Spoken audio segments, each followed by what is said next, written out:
নমস্কার বন্ধুরা, কেমন আছেন সবাই? আশা করছি সবাই ভালো আছেন, সুস্থ আছেন। আমিও ভালো আছি, সুস্থ আছি। কিন্তু এই যেই দিনের ভিডিওটা দেখাচ্ছি আপনাদেরকে, এই দিন খুব মনটা খারাপ ছিল। কারণটা কি বলুন তো? মা আজকে দীর্ঘদিন আমার কাছেই ছিল, সেটা পা ভেঙে ছিল আমার কাছে। যাই হোক, আজকের দিনে চলে যাচ্ছি, খুবই মনটা খারাপ লাগছে। এই যে আমিও রেডি হলাম, মাও রেডি হলো, বাবাও রেডি হয়ে গেছে, বোনও রেডি হয়ে গেছে। আর আমি কেন রেডি হয়েছি বলুন তো? আমাকে মানে ভোট দিতে যেতে হবে, সেই জন্য। তো আমি যাওয়ার সময় আর কোনো ভিডিও করিনি, এটা আসার পথে ভোট দিয়ে আমি চলে এসেছিলাম, সঙ্গে সঙ্গে চলে এসেছিলাম। আসার সময় বাবা মাছ কিনে দিয়েছিল, সঙ্গে কিছুটা চিকেনও কিনে দিয়েছিল। তো মাছগুলো না ভেজে নিচ্ছি, কারণ দেখলাম যে ওয়েদার খুব একটা ভালো নেই, সেই জন্য আমি আর ফ্রিজ চালাবো না। তো সেই জন্যই সেইভাবে মাছগুলো একে একে ভেজে নিচ্ছি, ভেজেই রেখে দিই সব কটা। আর মাংসটা করে নেবো এই বেলাতেই।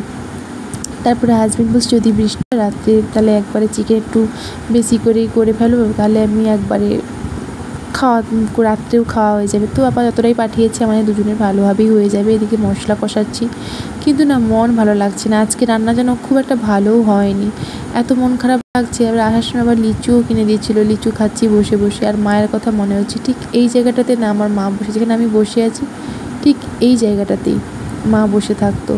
আমরা স্কুল থেকে ফিরি, আমরা কাজ থেকে ফিরি, টিউশন থেকে ফিরি, মা এখানে বসে বলতো চলে খাবি আয়, আসো যে বাবু খেতে বসো। মানে আমার হাজব্যান্ডকে বলতো বাবা আয় খাবি আয়, হয়ে বলতো।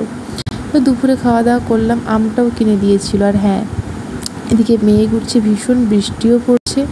সন্ধ্যেবেলা তারপরে তো কারেন্ট নাই, ঝড় বৃষ্টি প্রবল, আর ওই দিনই হয়েছিল।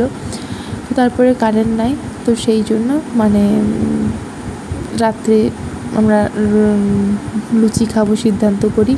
তো সেই জন্য মাখছি, কীভাবে মাখছি দেখুন, কারেন্ট তো নেই, এভাবে বসে মাখছি। হাজবেন্ড বলছে দূর ভালো লাগছে না, চারিদিক অন্ধকার। আর আমার মনটা তো বারবারই শুধু মা মা মা ভাবছি। তো যাই হোক, মন খারাপ করে তো কিছু লাভ নেই। এইভাবেই আজকে সারাটা দিন কাটালাম। ওরও বলছে ভালো লাগছে না, মা ছিল, বোন ছিল, বেশ কটা জমজমাট ছিল। আর ও না একটু এরকম হাসি খুশি থাকতে ভালোবাসে, ঝগড়া অশান্তি খুব একটা বেশি পছন্দ করে না।